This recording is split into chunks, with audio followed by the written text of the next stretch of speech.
نحمده ونصلي على رسوله الكريم اما بعد فاعوذ بالله من الشيطان الرجيم بسم الله الرحمن الرحيم رب اشرح لي صدري ويسر لي امري واحلل عقدة من لساني يفقهوا قولي۔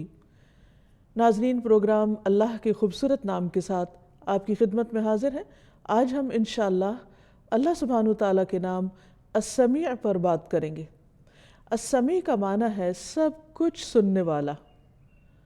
اللہ سبحانہ تعالیٰ ہر آواز کو سنتا ہے، خواہ وہ کسی کی بھی ہو،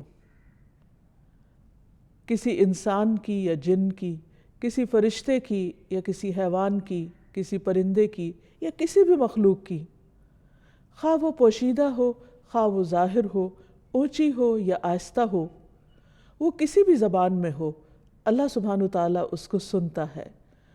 اور پھر اس نے تمام آوازوں کا احاطہ کر رکھا ہے۔ پوشیدہ اس کے ہاں اعلانیہ کی طرح ہے، وہ سرگوشیاں بھی سنتا ہے، وہ مناجات بھی سنتا ہے، وہ دعائیں بھی سنتا ہے، وہ آہیں اور پکاریں بھی سنتا ہے، وہ بے قرار کی پکار بھی سنتا ہے، وہ مجبور کی دعا بھی سنتا ہے، اور بیک وقت اپنی ساری مخلوق کی سنتا ہے۔ اور وہ آوازیں آپس میں خلط ملط نہیں ہوتی، ہر ایک کی الگ الگ سنتا ہے۔ اگر ایک چیونٹی بھی اس کو پکارتی ہے تو وہ اس کی آواز بھی سنتا ہے، اس کی دعا بھی سنتا ہے، اس کی ضرورت کو بھی سمجھتا ہے۔ اور پھر یہ کہ وہ سننے کے بعد جواب بھی دیتا ہے، اور وہ ہر زبان سمجھتا ہے۔ زبانوں کا اختلاف اس کے ہاں کچھ بھی میٹر نہیں کرتا۔ یہ ہے اللہ السمیع۔ اور اس کا سننا انسانوں کی طرح کا سننا نہیں ہے، اس کا سننا اپنی ذات میں خاص ہے۔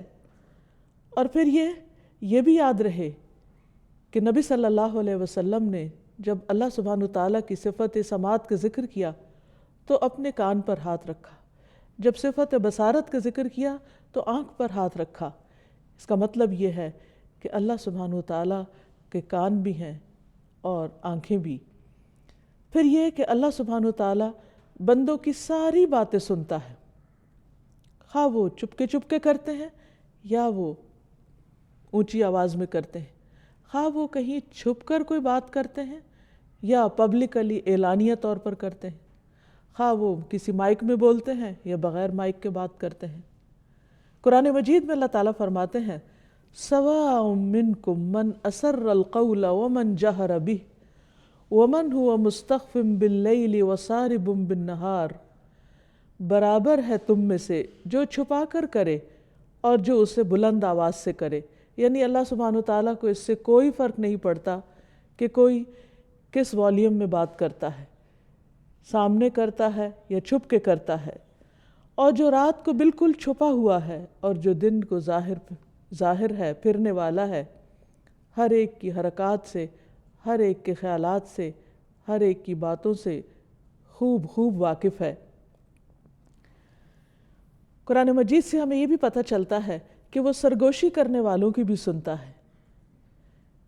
اللہ تعالیٰ سورۃ المجادلہ میں ارشاد فرماتے ہیں الم تعلم ان اللہ یعلم ما فی السماوات وما فی الارض ما یکون من نجوى ثلاثۃ الا هو رابعهم ولا خمسۃ الا هو سادسهم ولا ادنى من ذلك ولا اکثر الا هو معهم اینما كانوا ثم ينبئهم بما عملوا یوم القیامۃ ان اللہ بکل شیء علیم۔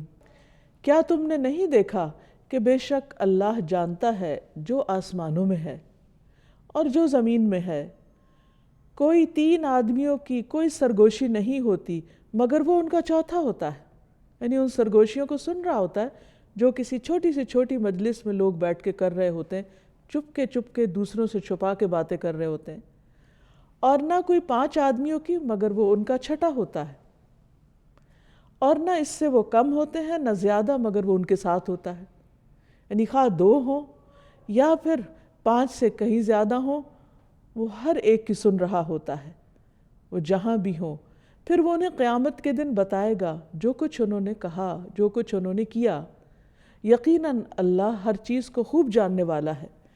یعنی اس کا سننا ایسا نہیں کہ بس وہ سن کے خاموش ہو جاتا ہے، یا سن کے بھول جاتا ہے، یا سن کے اگنور کر دیتا ہے، بلکہ جو کوئی کچھ بھی بولتا ہے وہ سب لکھا جا رہا ہے۔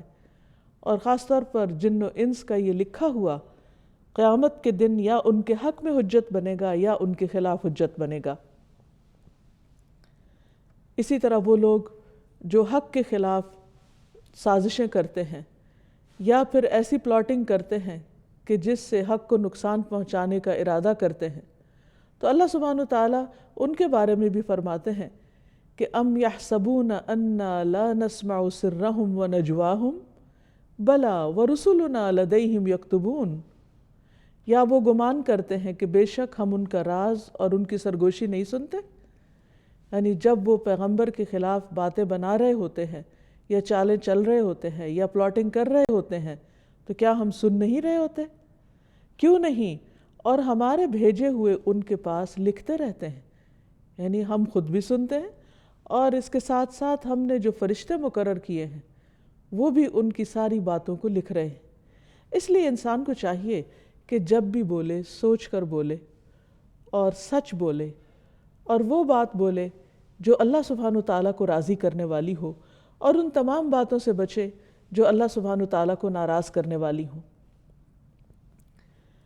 یاد رہے کہ اللہ سبحانہ تعالیٰ کو صرف وہ بات ہی نہیں سنائی دیتی کہ جو اونچی آواز میں پکار کر کہی جائے، کیونکہ اللہ تعالیٰ دلوں کے حال بھی جانتا ہے اور ان کہی باتوں کو بھی سمجھتا ہے۔ اسی لیے اس کی یہ صفت السمیع بارہا العلیم کے ساتھ آئی ہے۔ ابو موسیٰ اشعری کہتے ہیں کہ جب رسول اللہ صلی اللہ علیہ وسلم خیبر کی طرف روانہ ہوئے تو راستے میں لوگ ایک وادی میں پہنچے اور بلند آواز کے ساتھ تکبیر کہنے لگے، اللہ اکبر لا الہ الا اللہ۔ تو رسول اللہ صلی اللہ علیہ وسلم نے فرمایا، اربعوا علی انفسکم انکم لا تدعون اصم ولا غائبا انکم تدعون سمیعا قریبا وہو معکم۔ اپنی جانوں پر رحم کرو، تم کسی بہرے کو یا کسی ایسے کو نہیں پکار رہے ہو جو تم سے دور ہے، جسے تم پکار رہے ہو وہ سب سے زیادہ سننے والا ہے اور تمہارے بہت نزدیک ہے، بلکہ وہ تمہارے ساتھ ہے۔ تو اس لیے انسان خواہ دعا مانگے یا کوئی اور بات کرے تو وہ اس بات کا یقین رکھے کہ اللہ سبحانہ وتعالیٰ اس کے ساتھ ہے اور وہ سب سن رہا ہے۔ دعا میں بھی یقین اسی وقت پیدا ہوتا ہے جب انسان کو یہ پتہ ہو کہ اس کی سنی جا رہی ہے۔ اگر انسان کو یہ یقین ہو جائے تو انسان اپنی پریشانیاں انسانوں کے پاس لے کر نہ جائے، بلکہ اللہ سبحانہ وتعالیٰ سے ان کا ذکر کرے اور اسی سے ان کا حل مانگے۔ ابن عباس کہتے ہیں کہ ہلال بن امیہ نے نبی صلی اللہ علیہ وسلم کے سامنے اپنی بیوی پر شریک ابن صحماء کے ساتھ تہمت لگائی تو آپ نے فرمایا، گواہ لاؤ ورنہ تمہاری پیٹھ پہ حد لگائی جائے گی۔ انہوں نے کہا، یا رسول اللہ صلی اللہ علیہ وسلم، ایک شخص اپنی بیوی کے ساتھ ایک غیر کو مبتلا دیکھتا ہے تو کیا ایسی حالت میں گواہ کو تلاش کرنے جائے گا؟ لیکن آپ یہی فرماتے رہے کہ گواہ لاؤ ورنہ تمہاری پیٹھ پہ حد جاری کر دی جائے گی۔ اس پر ہلال نے عرض کیا، اس ذات کی قسم جس نے آپ کو حق کے ساتھ بھیجا ہے، یعنی نبی بنا کر بھیجا ہے، میں سچا ہوں، اور اللہ تعالیٰ خود ہی کوئی ایسی آیت نازل فرما دے گا جس کے ذریعے میرے اوپر سے حد دور ہو جائے گی۔ اتنے میں جبریل علیہ السلام تشریف لائے اور یہ آیت نازل ہو گئی، والذین یرمون ازواجہم، اور پھر یہ آخر تک آیت آئی کہ وہ لوگ جو اپنی بیویوں پر الزام لگاتے ہیں تو اس کا پھر آگے کیا حل ہے اور کیا نتیجہ۔ بہرحال اس واقعے سے پتہ یہ چلتا ہے کہ کس طرح ایک شخص کی نبی صلی اللہ علیہ وسلم سے کنورسیشن کو اللہ سبحانہ وتعالیٰ نے سنا اور موقع پر ہی اس کا حل بھی پیش کر دیا۔ اسی طرح ایک اور واقعہ ہمیں ملتا ہے، زید بن ثابت انصاری اس کو روایت کرتے ہیں۔ زید بن ثابت رضی اللہ تعالیٰ عنہ بہت ذہین صحابہ میں سے تھے۔ انہوں نے 17 دن میں عبرانی زبان سیکھی تھی۔ نبی صلی اللہ علیہ وسلم کے کاتب تھے، جب آپ پر کچھ آیات اترتی، وحی نازل ہوتی، تو آپ ان کو بلواتے اور انہیں آپ لکھواتے، اور وہ اس وقت کی نازل شدہ وحی کو اپنے ہاتھ سے لکھا کرتے تھے۔ تو اسی طرح ایک موقع پر آپ صلی اللہ علیہ وسلم ان کو یہ آیت لکھوا رہے تھے، لا يستوی القاعدون من المؤمنین والمجاہدون فی سبیل اللہ۔ قائدون یعنی بیٹھنے والے، اور مجاہدون فی سبیل اللہ یعنی اللہ کے راستے میں جہاد کرنے والے برابر نہیں ہوتے، دونوں کے درجے میں، رتبے میں فرق ہے۔ تو اتنے میں عبداللہ بن مکتوم جو نابینا صحابی تھے وہ اندر آئے۔ انہوں نے جب یہ آیت سنی تو کہنے لگے، اے اللہ کے رسول صلی اللہ علیہ وسلم، اگر مجھ میں جہاد کی طاقت ہوتی تو میں ضرور نکلتا۔ چونکہ وہ نابینا تھے اس لیے شریک نہیں ہو سکتے تھے، تو اس پر اللہ سبحانہ وتعالیٰ نے فوراً وحی نازل کر دی۔ اسی وقت آپ پر وحی کی کیفیت طاری ہو گئی، اور آپ کی ران میری ران پر تھی۔ اس شدت کی وجہ سے جو وحی کے وقت آپ محسوس کرتے تھے، مجھے یوں لگا جیسے میری ران پھٹ جائے گی، یعنی اتنا بوجھ پڑ رہا تھا اس پر۔ تو اس پر جو ہی وہ شدت ختم ہوئی تو آپ صلی اللہ علیہ وسلم نے مجھے ان الفاظ کے اضافے کے لیے کہا، غیر اولی الضرر، یعنی بیٹھنے والوں میں سے جن کا کوئی عذر نہیں، وہ اور مجاہد برابر نہیں۔ ہاں، جن کا کوئی عذر ہے اور ان کی نیت ہے اور وہ اللہ کے راستے میں نکلنا چاہتے ہیں، تو اللہ سبحانہ وتعالیٰ ان کو نکلنے والوں کے برابر ہی اجر دے گا، خواہ وہ نہ بھی نکل پائیں۔ پھر اسی طرح یہ ہے کہ اللہ سبحانہ وتعالیٰ اپنے بندوں کی دعائیں سنتا ہے۔ ارشاد باری تعالیٰ ہے، وَإِذَا سَأَلَكَ عِبَادِي عَنِّي فَإِنِّي قَرِيبٌ أُجِيبُ دَعْوَةَ الدَّاعِ إِذَا دَعَانِ فَلْيَسْتَجِيبُوا لِي وَلْيُؤْمِنُوا بِي لَعَلَّهُمْ يَرْشُدُونَ۔ وَإِذَا سَأَلَكَ، اور جب آپ سے پوچھے، جب بھی، عبادی میرے بندے، انی میرے بارے میں، فَإِنِّي قریب، تو بے شک میں قریب ہوں، یقیناً قریب ہوں، بہت قریب ہوں، دور نہیں ہوں ان سے۔ اجیب دعوت الداعی اذا دعانی، میں جواب دیتا ہوں پکارنے والے کی پکار کا جب بھی وہ مجھے پکارتا ہے۔ یہاں پر دلچسپ بات یہ ہے کہ دعویٰ کا لفظ آیا ہے، دعا کا نہیں آیا۔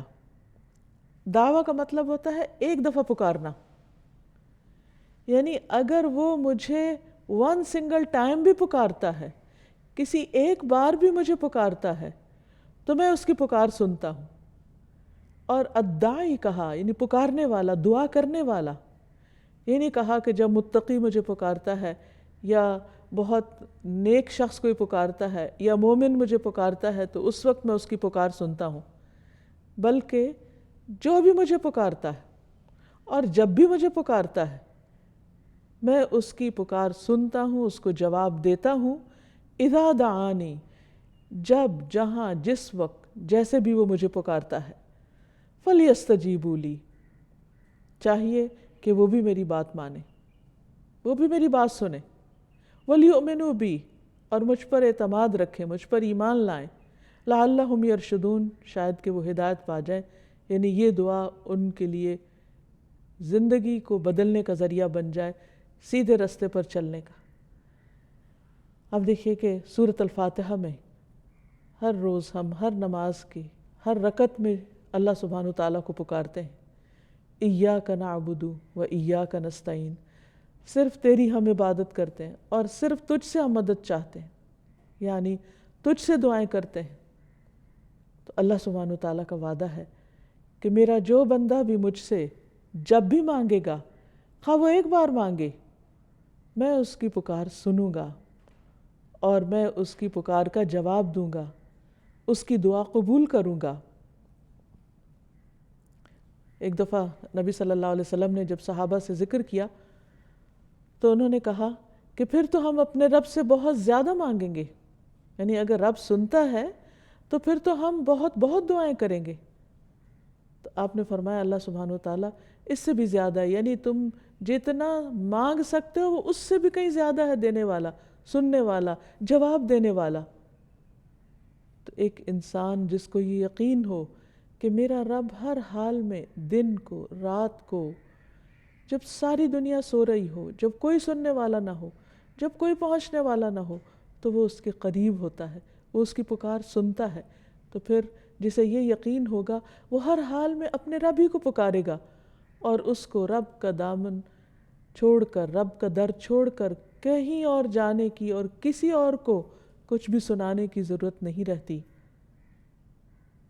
یہ ایک بندے کے لیے کتنی بڑی سعادت کی بات ہے کہ وہ ایسے رب کو جانے جو اس کی ہر دعا سنے، ہر دعا، خواہ وہ ایک بار پکارے یا کئی بار پکارے، سارا دن پکارے یا ساری رات کو پکارے، اونچی آواز میں پکارے یا آہستہ آواز میں پکارے، انگریزی میں پکارے یا اردو میں پکارے یا عربی میں پکارے، یا اگر وہ بول نہیں سکتا تو دل ہی دل میں پکارے، وہ ہر آواز سنتا ہے، اور پھر صرف سنتا ہی نہیں، وہ جواب دینے پہ قادر ہے، وہ بندے کی اس ضرورت کو پوری کرنے پہ قادر ہے، اور وہ کرتا بھی ہے۔ پھر اسی طرح اہل ایمان کا یہ اعتقاد ہونا چاہیے کہ رب جب ان کی سنتا ہے تو پھر ان کی زندگی میں کسی قسم کا خوف اور کوئی مایوسی نہیں رہنی چاہیے۔ مایوس انسان کب ہوتا ہے، پریشان کب ہوتا ہے؟ جب اس کا یہ یقین چلا جاتا ہے کہ کوئی اس کی سننے والا ہے، جب وہ سوچتا ہے کہ میری کوئی نہیں سنتا، کوئی نہیں مجھے سننے والا، میں تنہا ہوں، میرا کوئی نہیں ہے، میری کوئی مدد نہیں کرتا، تو ایسے میں انسان کو ڈپریشن ہوتا ہے۔ جس شخص کا اس اللہ سبحانہ وتعالیٰ کی اس صفت پر ایمان ہو، یقین ہو کہ میں تنہا نہیں ہوں، میرا رب سننے والا ہے، اور ہر حال میں سننے والا، اور بہت زیادہ سننے والا ہے، اور سن کر کبھی وہ تنگ بھی نہیں ہوتا، اور وہ جواب بھی دیتا ہے۔ اب دیکھیے اس کے برعکس جب ہم انسانوں کو سناتے ہیں تو بعض اوقات وہ ہماری بات پوری طرح سنتے ہی نہیں، بعض اوقات سن لیتے ہیں لیکن وہ باتیں ان کی کانوں سے ٹکرا کے واپس آ جاتی ہیں، گویا انہوں نے سنا ہی نہیں۔ بعض اوقات کچھ نہ کچھ سن لیتے ہیں لیکن وہ پوری طرح سمجھتے ہی نہیں، بعض اوقات وہ کچھ سمجھتے ہیں اور وہ کچھ غلط سمجھتے ہیں، اور اس سے الٹا اور ایک اور مسئلہ کھڑا ہو جاتا ہے۔ بعض اوقات وہ سن بھی لیتے ہیں، سمجھ بھی لیتے ہیں، لیکن کچھ مدد کرنے پہ قادر نہیں ہوتے۔ بعض اوقات وہ مدد کر بھی سکتے ہیں تو اپنے بخل کی وجہ سے، دل کی تنگی کی وجہ سے مدد نہیں کرتے۔ لیکن اس کے باوجود ہم پھر مشکلات میں انسانوں ہی کے پاس جاتے ہیں، اللہ کے پاس نہیں۔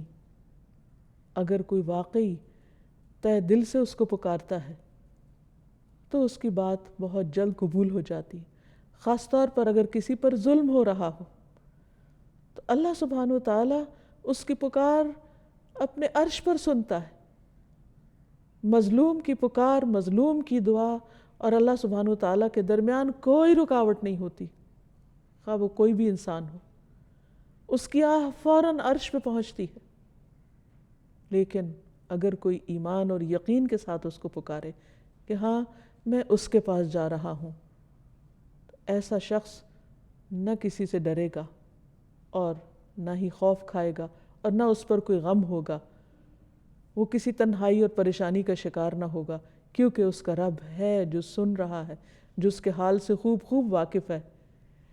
جیسے اللہ سبحانہ وتعالیٰ نے موسیٰ علیہ السلام اور ہارون علیہ السلام کو فرعون کے دربار میں بھیجا تو ان کو تسلی دلائی، قالا ربنا اننا نخاف ان یفرط علینا او ان یطغی، دونوں نے کہا اے ہمارے رب یقیناً ہم ڈرتے ہیں کہ وہ ہم پہ زیادتی کرے گا یا حد سے بڑھ جائے گا۔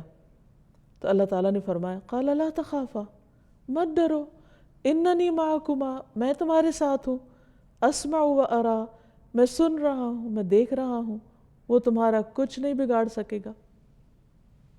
وہ دشمن ہے لیکن ایک بال بھی بیکا نہیں کر سکے گا، تم جاؤ تو صحیح۔ تو اللہ سبحانہ وتعالیٰ کا یہ فرمانا ان کے لیے کس قدر دلوں کی تقویت کا باعث بنا ہوگا کہ واقعی وہ اس قابل ہو گئے کہ وہ ایسے شخص کا جا کے مقابلہ کر سکیں، اس کا سامنا کر سکیں۔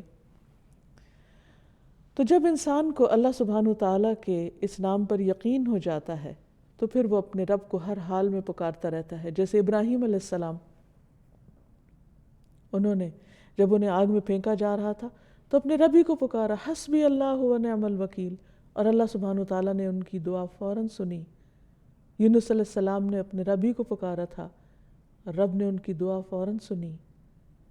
اسی طرح ابراہیم علیہ السلام اپنے بیٹے اسماعیل علیہ السلام کے ساتھ جب خانہ کعبہ کی تعمیر کر رہے تھے تو اپنے رب کو پکار رہے تھے، وَإِذْ يَرْفَعُ إِبْرَاهِيمُ الْقَوَاعِدَ مِنَ الْبَيْتِ وَإِسْمَاعِيلُ رَبَّنَا تَقَبَّلْ مِنَّا إِنَّكَ أَنْتَ السَّمِيعُ الْعَلِيمُ۔ اللہ سبحانہ وتعالیٰ کی اس صفت کا واسطہ دے کر پکار رہے تھے۔ اور جب ابراہیم اس گھر کی بنیادیں اٹھا رہے تھے اور اسماعیل بھی علیہ السلام، وہ کیا کہہ رہے تھے؟ اے ہمارے رب، ہم سے قبول فرما، بے شک تو ہی سب کچھ سننے والا اور سب کچھ جاننے والا ہے۔ تو آپ دیکھیے کہ اللہ سبحانہ وتعالیٰ نے ان سے یہ محنت کس قدر قبول فرمائی اور اس گھر کو کیسی برکتیں عطا فرمائی۔ دنیا میں سب سے زیادہ سمپل، سادہ اور ایک کمرے پر مبنی گھر ہے، لیکن ساری دنیا سے بڑھ کر بارونق، اور پوری دنیا کے لوگوں کے دل اس کی طرف کھنچے چلے آتے ہیں، اور وہ لوگوں کے لیے ہدایت اور رہنمائی کا سبب ہے۔ وہ اس بیابان اور ویرانے میں گھر بنایا گیا تھا، لیکن آج دنیا کی سب سے زیادہ آباد ترین جگہ ہے، جو دن کے 24 گھنٹوں میں اور ہفتے کے 7 دنوں میں اور مہینے کے 30 دنوں میں سے کسی وقت کسی لمحے کے لیے بھی خالی نہیں ہوتا، ایک لمحے کے لیے بھی خالی نہیں۔ یہ اللہ سبحانہ وتعالیٰ کی کتنی بڑی رحمت اور کیسی قبولیت، یہ ان دعاؤں ہی کا تو نتیجہ ہے۔ ابن عباس کہتے ہیں کہ ابراہیم علیہ السلام نے اسماعیل علیہ السلام سے فرمایا، اللہ نے مجھے حکم دیا ہے کہ میں ایک کام کروں، کیا اس کام پر تم مجھے مدد دو گے؟ تو اسماعیل علیہ السلام نے کہا، جو آپ کے رب کا حکم ہے آپ اس کی تعمیل کریں، میں آپ کے ساتھ ہوں، میں آپ کی مدد کروں گا۔ تو انہوں نے بتایا کہ اللہ سبحانہ وتعالیٰ نے مجھے حکم دیا ہے کہ میں اسی مقام پر اللہ کا گھر تعمیر کروں۔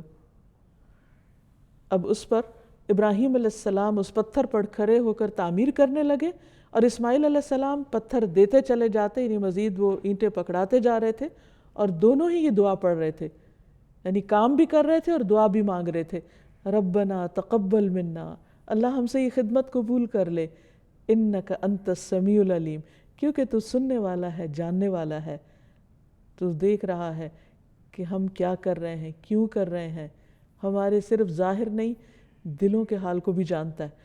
السمیع کے ساتھ جب العلیم کی صفت بھی آ جاتی ہے تو سمیع ظاہری بات کے سننے کے لیے اور علیم دلوں کا حال جاننے کے لیے، تو ہماری نیت کو، ہمارے جذبے کو، ہماری تمنا کو سب کچھ جانتا ہے کہ ہم کس شوق کے ساتھ تیرا گھر تعمیر کر رہے ہیں، اور اللہ سبحانہ وتعالیٰ نے اس کو قبول کر لیا۔ اسی طرح مریم علیہ السلام کی والدہ جب وہ اس نام کے وسیلے کے ساتھ اللہ سبحانہ وتعالیٰ سے دعا کرتی ہیں تو اللہ سبحانہ وتعالیٰ نے ان کی دعا بھی قبول فرمائی۔ اذ قالت امرأة عمران رب انی نذرت لک ما فی بطنی محررا فتقبل منی انک انت السمیع العلیم۔ جب عمران کی بیوی نے کہا، اے میرے رب، بے شک میں نے تیرے لیے ایک نظر مانی ہے کہ جو میرے پیٹ میں ہے وہ آزاد ہوگا، سو مجھ سے قبول فرما، بے شک تو ہی سب کچھ سننے والا، سب کچھ جاننے والا ہے۔ تو اللہ سبحانہ وتعالیٰ نے کیا فرمایا؟ فَتَقَبَّلَهَا رَبُّهَا بِقَبُولٍ حَسَنٍ، تو اس کے رب نے اسے بہت عمدہ طریقے سے قبول کیا۔ اصل بات یہ ہے کہ انسان کس نیت کے ساتھ، کس سوچ کے ساتھ اور کس اخلاص کے ساتھ مانگتا ہے، اور کس طرح تڑپ کر دعا کرتا ہے، کس یقین کے ساتھ مانگتا ہے۔ تو جب ہم اللہ سبحانہ وتعالیٰ کی اس صفت کو، اس نام کو جان لیں گے تو ہمارے یقین میں بھی اضافہ ہوگا کہ وہ سن رہا ہے، سن رہا ہے، سن رہا ہے، کوئی چیز رکاوٹ نہیں اس کے سننے کی راہ میں۔ اسی طرح اللہ سبحانہ وتعالیٰ نے زکریا علیہ السلام کی دعا اس وقت سنی جب وہ حضرت مریم کے پاس اللہ سبحانہ وتعالیٰ کا رزق پاتے تھے۔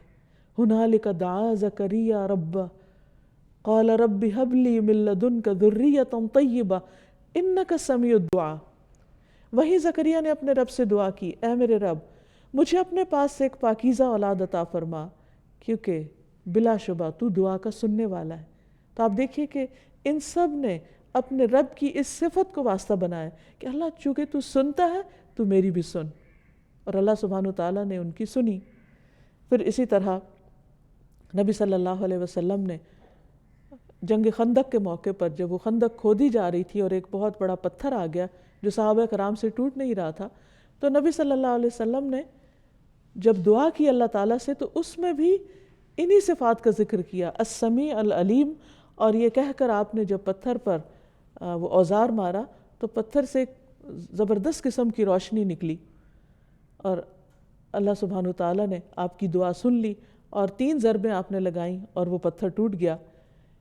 اسی طرح نماز میں قرات سے پہلے اللہ سبحانہ تعالیٰ کے اس نام سے اللہ کی پناہ لی جاتی ہے۔ ابو سعید خدری کہتے ہیں کہ رسول اللہ صلی اللہ علیہ وسلم جب رات میں نماز تہجد کے لیے کھڑے ہوتے تو اللہ اکبر کہتے اور پھر سبحانک اللہم و بحمدک و تبارک اسمک و تعالی جدک و لا الہ غیرک پڑھتے، پھر 3 مرتبہ لا الہ الا اللہ کہتے، 3 مرتبہ اللہ اکبر کبیرہ کہتے، پھر فرماتے اعوذ باللہ السمیع العلیم من الشیطان الرجیم من ہمزہ و نفخہ و نفثہ، اور پھر اس کے بعد قرات فرماتے یعنی سورۃ الفاتحہ وغیرہ۔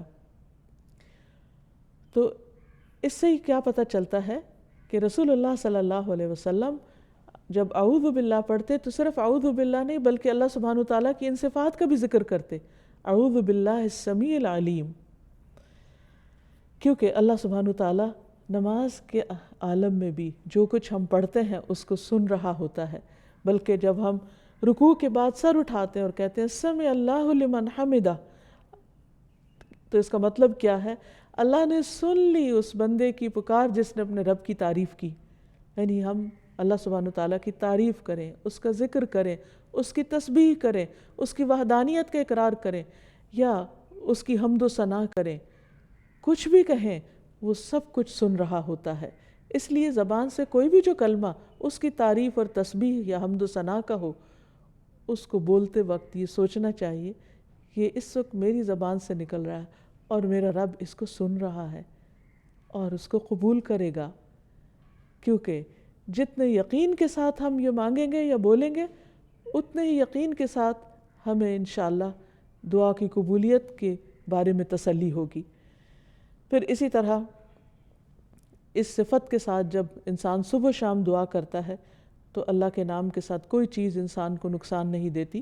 بسم اللہ الذی لا یضر مع اسمہ شیء وہو السمیع العلیم، اللہ کے نام کے ساتھ جس کے نام کے ساتھ کوئی چیز نقصان نہیں دیتی، نہ زمین میں نہ آسمان میں، اور وہ سننے والا ہے، جاننے والا ہے۔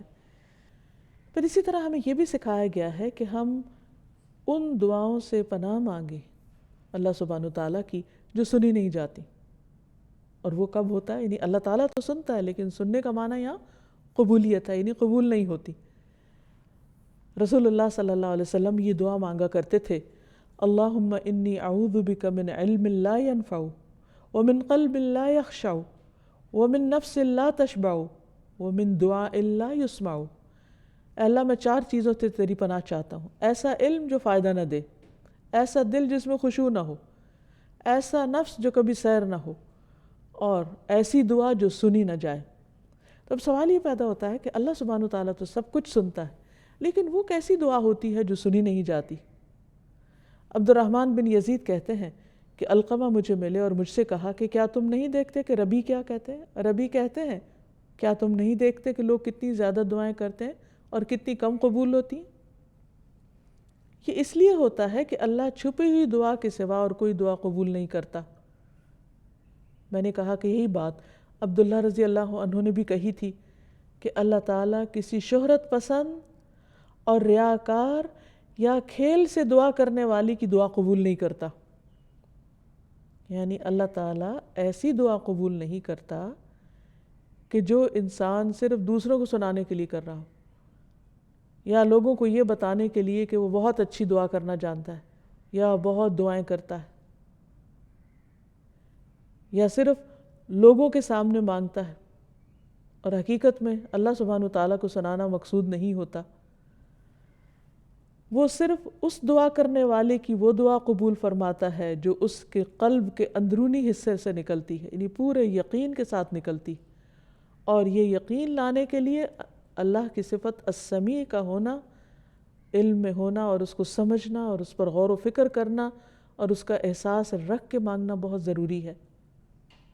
اس اللہ سبحانہ وتعالیٰ کسی کھلنڈرے دل، غافل دل کی دعا نہیں سنتا کہ جس میں انسان زبان سے تو مانگ رہا ہو لیکن اس کا دل ساتھ شریک نہ ہو، اور اس کے اپنے کان بھی نہ سنے سمجھے کہ وہ کہنے والے نے کہا کیا، مانگنے والے نے مانگا کیا۔ کیونکہ بعض اوقات ایسا ہوتا ہے کہ ہم کچھ قرآنی دعائیں یا نبی صلی اللہ علیہ وسلم کی دعائیں زبانی رٹ لیتے ہیں اور پھر ان کو اول سے آخر تک اسے رٹے ہوئے سیکوینس میں پڑھ جاتے ہیں، اور اینڈ آف دا ڈے ہمیں خود ہی پتہ نہیں ہوتا کہ مانگا کیا۔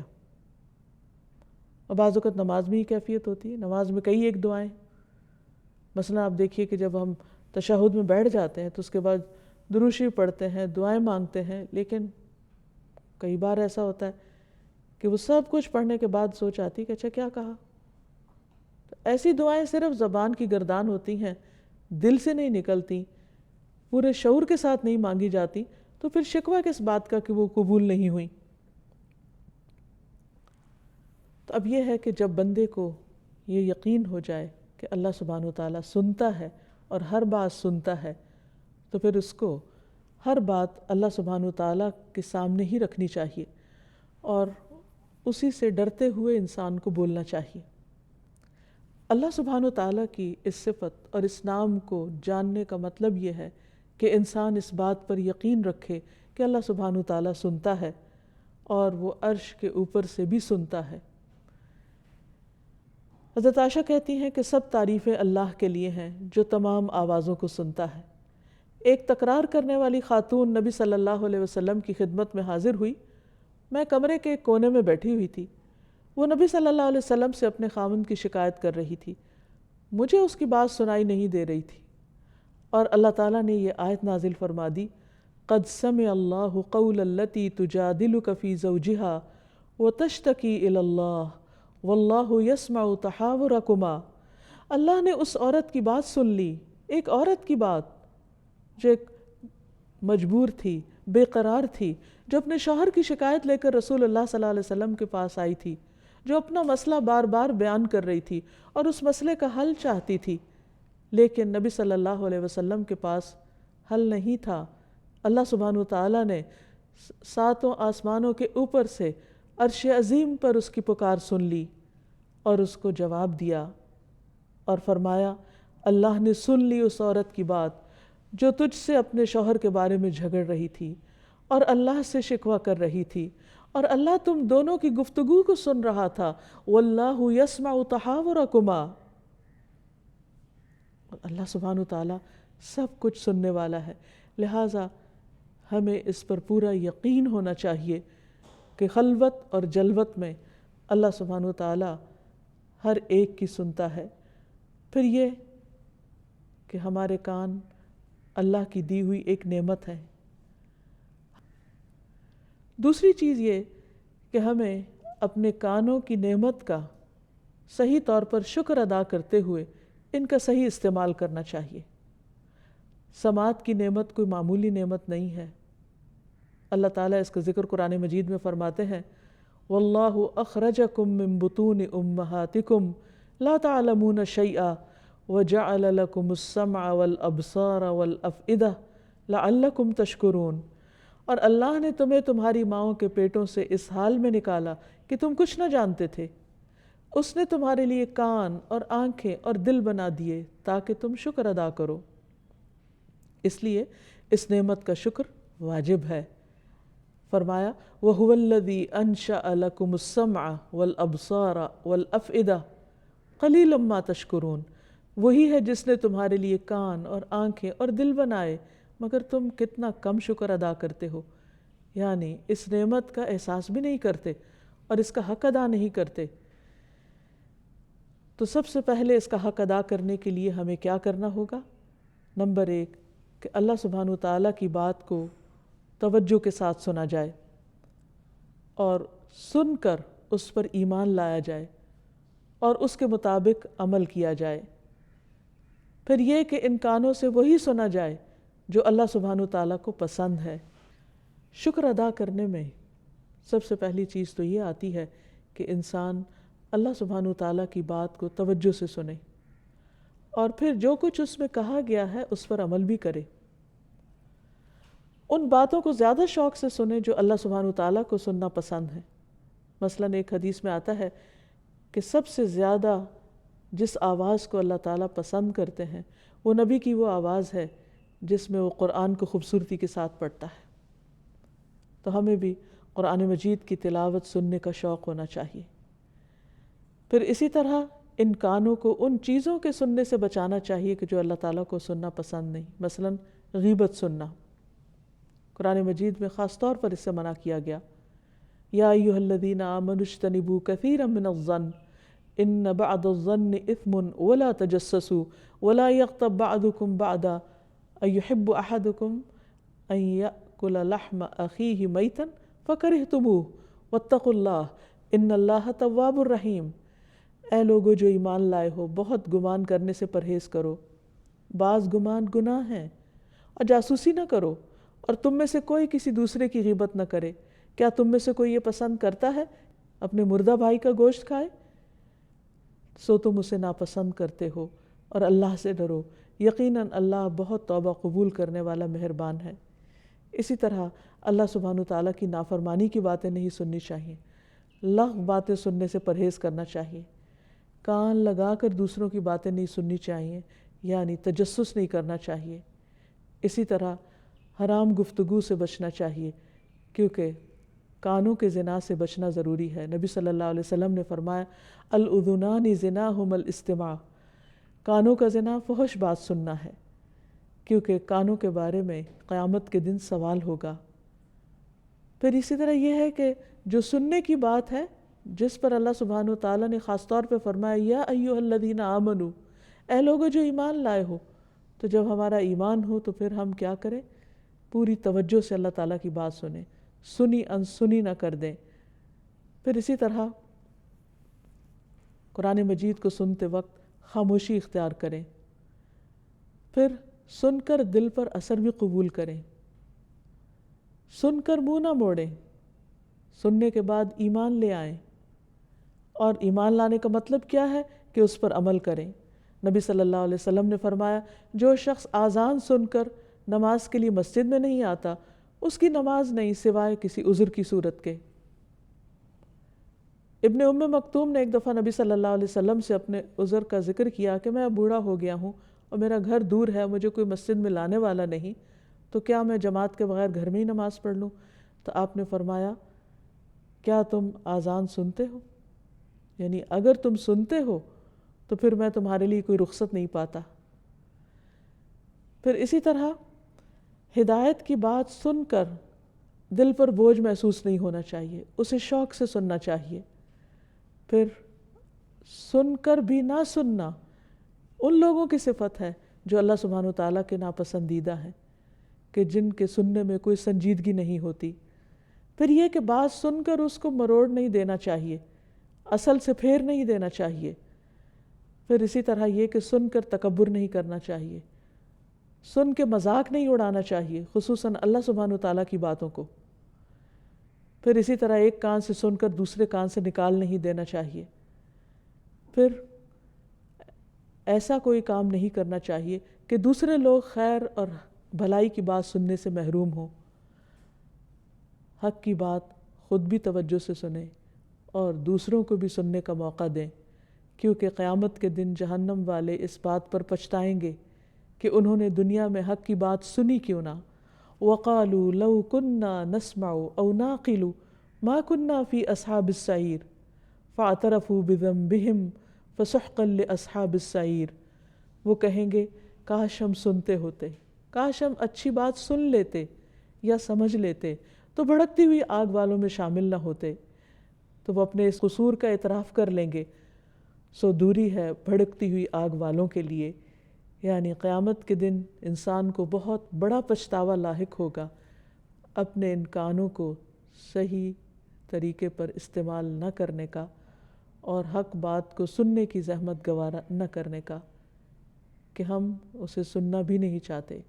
اللہ تعالی ہمیں اس سے محفوظ رکھے.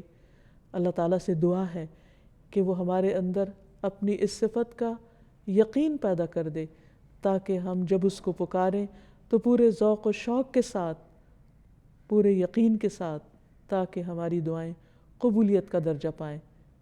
وآخر دعوانا ان الحمد للہ رب العالمین۔